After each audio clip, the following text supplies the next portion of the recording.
DK Gupta classes में आपका स्वागत है। आज हम पढ़ रहे हैं बच्चों क्लास 8th सोशल स्टडी हमारे अतीत सेकंड चैप्टर, जहां हमने देखा था कि कंपनी का व्यापार के माध्यम से आती है और वो अपने पूरा साम्राज्य भारत में फैला लेती है।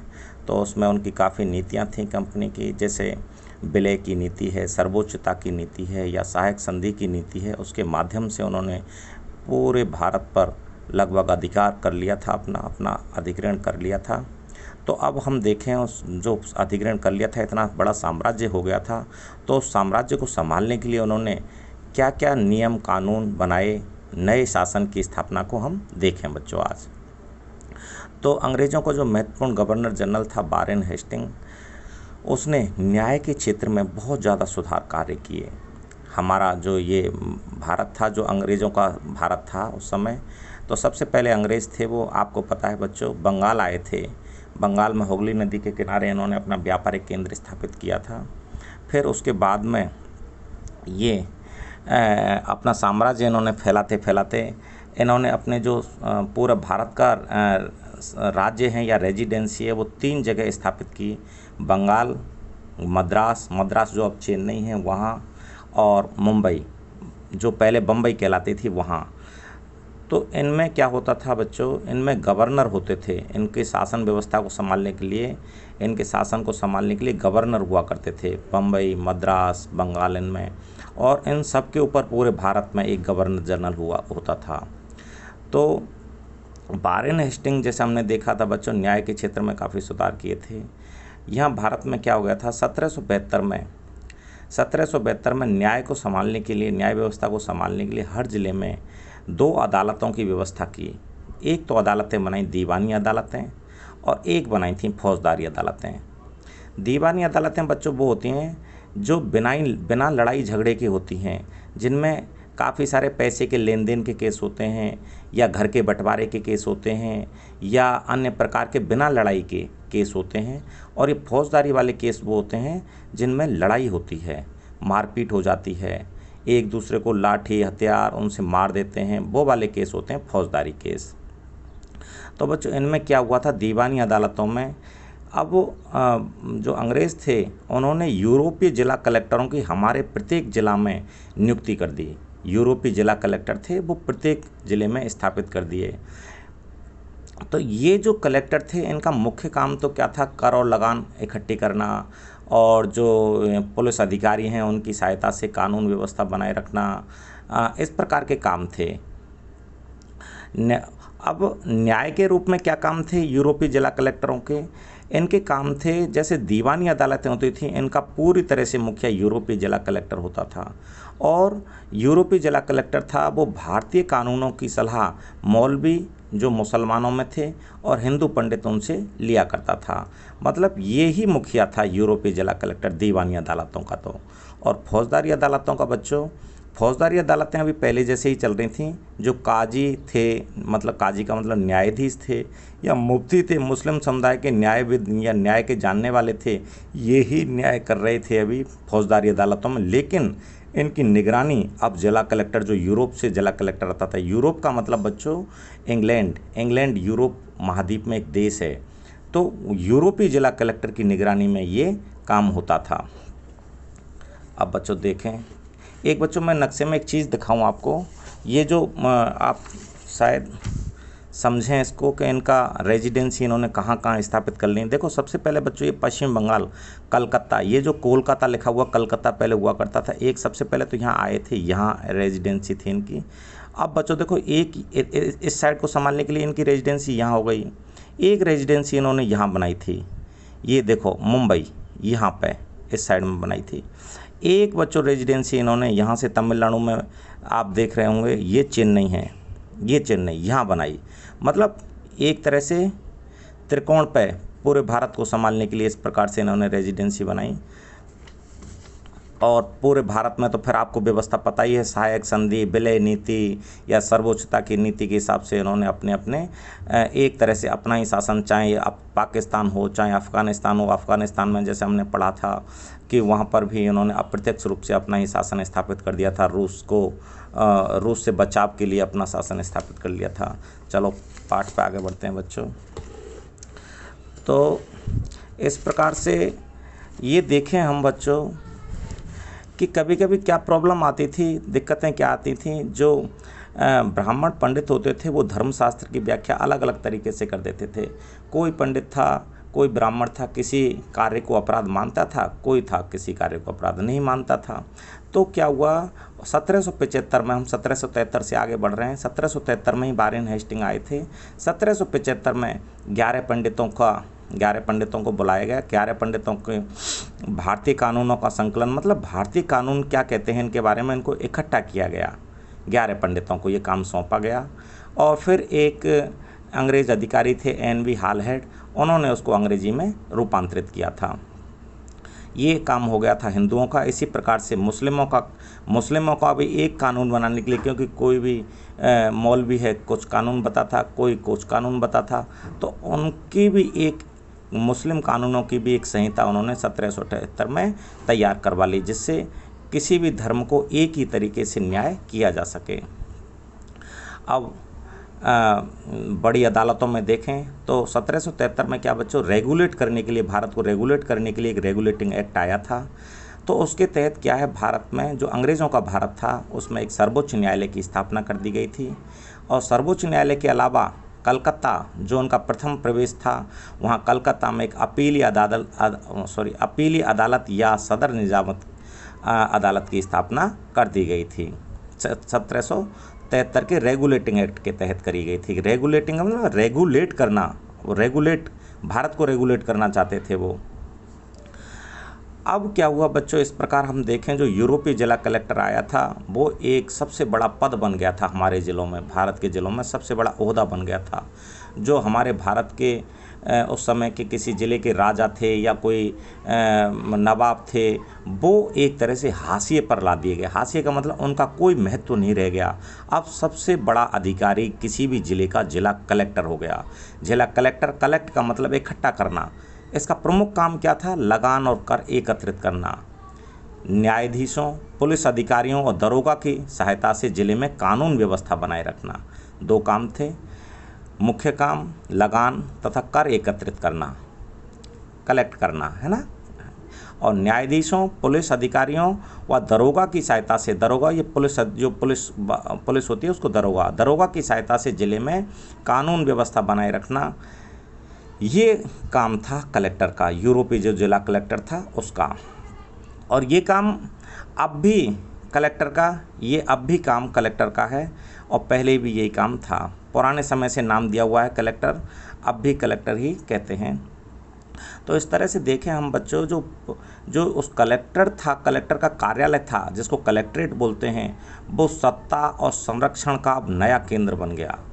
मतलब किसी को भी कुछ करना होता तो वो कलेक्टर के पैरों में आके पड़ जाता, या कलेक्टर से कृपा पा लेता तो उसका काम हो जाता था। अगर कलेक्टर के वो विरोधी है तो उसका काम अब नहीं होगा।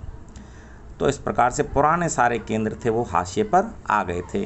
हम क्लास 8 की इसी सामाजिक ज्ञान की NCERT की बुक में देखें, कुछ कोष्टकों में कुछ शब्द दिए हुए हैं। कभी कभी यहाँ एक शब्द दिया हुआ है महाभियोग। महाभियोग क्या होता था बच्चों, इंग्लैंड की हम बात करें तो इंग्लैंड में 2 सदन थे संसद के, जैसे हमारे यहाँ पे भी 2 सदन हैं, राज्यसभा उच्च सदन है और लोकसभा निम्न सदन है। जैसे आगे की क्लासों में हम सदस्य संख्या वगैरह वो देखेंगे, किस प्रकार से चुनाव होता है इनका, राज्यसभा लोकसभा का भारत में, वो आगे देखेंगे। अभी थोड़ा सा इसमें बात करें जो लिखा हुआ है। इंग्लैंड में 2 सदन हैं, जैसे हाउस ऑफ कॉमन मतलब साधारण, हाउस ऑफ कॉमन ये निम्न सदन है और उच्च सदन वहाँ पे है हाउस ऑफ लॉर्ड्स। तो महाभियोग की प्रक्रिया में क्या होता है बच्चों, किसी व्यक्ति पर जैसे महाभियोग मतलब महाअभियोग, कोई दुराचरण किसी व्यक्ति ने कर दिया, उस पर अभियोग मतलब उसको सज़ा दी जानी है, तो हाउस ऑफ कॉमन में सबसे पहले उसकी एप्लीकेशन जाती है या उसका प्रार्थना पत्र जाता है या उसकी शिकायत हाउस ऑफ कॉमन में होती है दुराचरण की। फिर उसके बाद जो सांसद हैं वहाँ के या जो उसके लोकसभा अध्यक्ष प्रकार के होते हैं, वो उसको भेजते हैं हाउस ऑफ लॉर्ड्स, उच्च सदन में भेजते हैं। तो फिर क्या है, उच्च सदन ये वेरीफाई कर देता है कि इसके खिलाफ मुकदमा चलना चाहिए, तो उसके खिलाफ फिर मुकदमा चलता है। वारेन हेस्टिंग जो थे ये भारत के जो गवर्नर जनरल थे, इन पे 7 साल तक महाभियोग चला था। क्योंकि ये ऐसा मान के चलते थे इंग्लैंड में अधिकारी कि इन्होंने भारतीयों के जो अधिकार हैं उनको कुचला है, भारतीयों के अधिकार को कुचला है, इसलिए इन्होंने सही कार्य नहीं किया। तो इसमें 7 साल तक महाभियोग की कार्रवाई चली थी। हमारे भारत में जो महाभियोग की प्रक्रिया किसी भी सदन में शुरू हो सकती है, वो आगे हम देखेंगे। अब देखते हैं हम कंपनी की फौज, जब शासन प्रशासन बहुत बड़ा हो गया था और दूसरे देशों से भी खतरा था, भीतर की रियासतों से भी खतरा था, तो कंपनी ने अपनी फ़ौजें शुरू से ही हालांकि तैयार कर रखी थी और उनमें क्या क्या सुधार किए धीरे धीरे वो देखें हम बच्चों।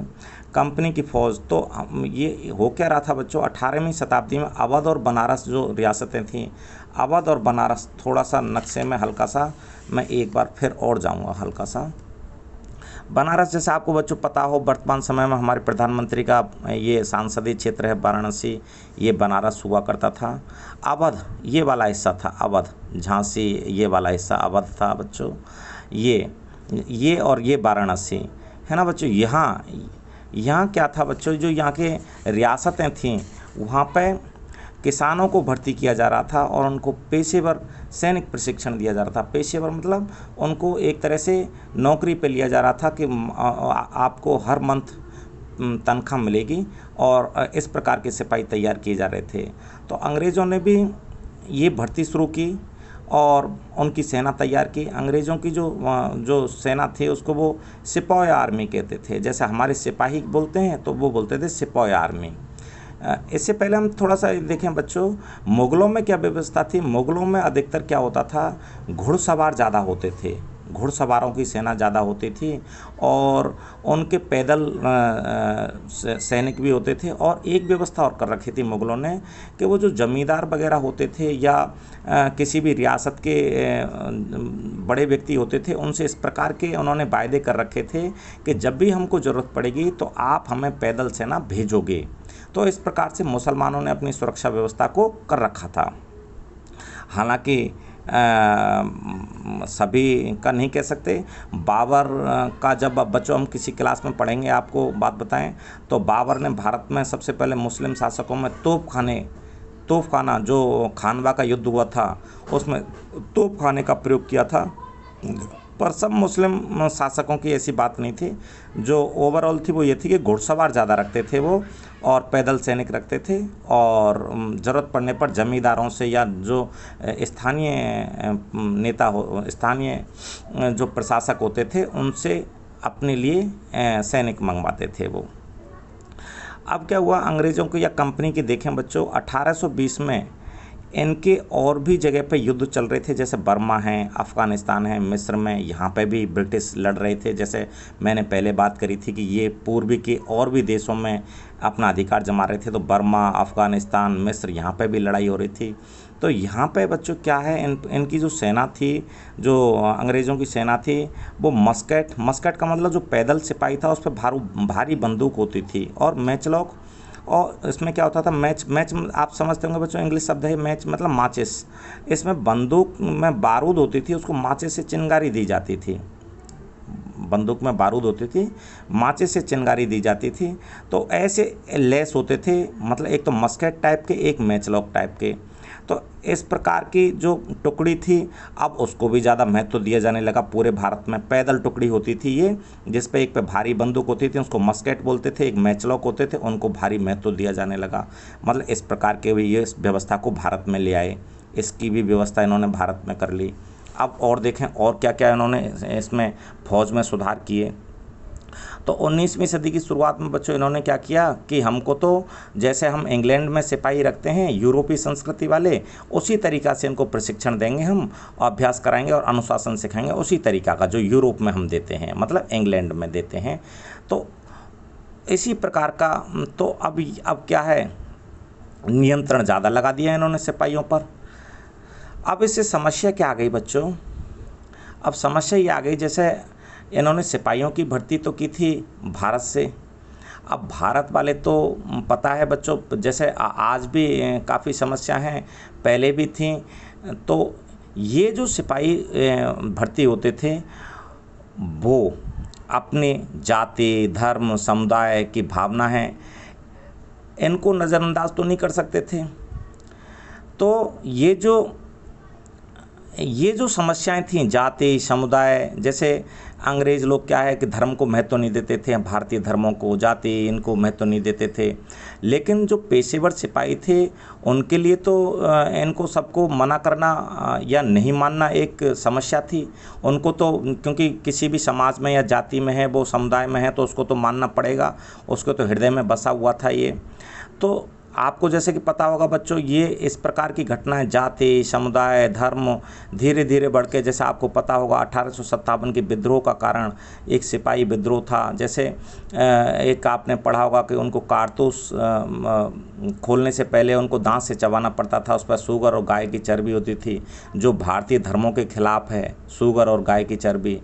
तो ये, लेकिन यूरोप वाले इनको नहीं मानते थे, लेकिन भारत वाले सिपाही तो इनको मानते थे। तो आपको पता होगा 1857 की जो विद्रोह था वो सबसे पहले भारतीय सैनिकों ने, सिपाहियों ने ही शुरू किया था, जो अंग्रेज सेना में भर्ती थे। अब एक निष्कर्ष देखें बच्चों कि ये इसका निष्कर्ष क्या निकला है। जो व्यापारिक कंपनी आई भारत में, क्या इन्होंने किया, कहाँ तक इन्होंने प्राप्त कर लिया था, क्या हो। तो जो व्यापारिक कंपनी के रूप में आई ये ईस्ट इंडिया कंपनी, ये धीरे धीरे भौगोलिक औपनिवेश शक्ति के रूप में बन गई थी। मतलब पूरे ही पूरब के देश थे, उन पर लगभग अपने उपनिवेश बना लिए थे उन्होंने ये। अब क्या हुआ बच्चों, 19वीं सदी की शुरुआत में भाप की तकनीक का आविष्कार और हो गया था, जो जेम्स वाट ने किया था। अब जब भाप की शक्ति का आविष्कार हो गया था, भाप तकनीक का, तो समुद्र में जो इनको आने जाने में टाइम लगता था, 6 से 8 महीने का टाइम लगता था, अब वो सिमट कर 3 हफ्तों तक रह गया, लगभग 21-22 दिन तक रह गया। तो अब काफ़ी ज़्यादा अंग्रेज़ आने लगे। तो अब बच्चों देखें 1857 तक के जो वो देखें हम क्या आंकड़े थे, तो भारतीय उपमहाद्वीप के 63%, 63% भूभाग पर इनका अधिकार, इनका सीधा शासन था। सीधा मतलब यही शासक थे वहाँ पे। और इस 63% भूभाग पर जनसंख्या कितनी रहती थी, 78% से 78% जनसंख्या पॉपुलेशन है वो रहती थी। इस पर सीधा शासन था। और शेष जो भारत था उस पर अप्रत्यक्ष शासन था। जैसे आपको बच्चों हमको पता ही है, उनकी 3-4 प्रकार की नीति थी, विलय नीति, सर्वोच्चता की नीति, सहायक संधि की नीति। तो अल्टीमेटली शासन इनका ही था। व्यावहारिक तौर पर हम देखें तो कंपनी ने पूरे भारत पर नियंत्रण स्थापित कर लिया था। अब बच्चों इस किताब में थोड़ा सा एक टॉपिक और है, थोड़ी सी चर्चा उसकी ओर करें हम, कि विश्व में इस समय, भारत में तो अंग्रेज़ थे, विश्व में इस समय क्या चल रहा था, जो प्रमुख घटना के रूप में क्या चल रहा था, या इस किताब में जो दे रखा है उसको हम देखें। उस समय दक्षिण अफ्रीका जैसे अफ्रीकी कंट्रीज़ में दास व्यापार की प्रथा चल रही थी। दास व्यापार क्या होता था कि डच व्यापारी थे 17वीं शताब्दी में, ये दक्षिणी अफ्रीका पहुँचे। तो इन्होंने लोगों को बंधक बनाकर, दास प्रथा में इस प्रकार से होता था, लोगों को बंधक बनाकर जंजीरों में बांधकर दास बाज़ारों में बेचा जाने लगा।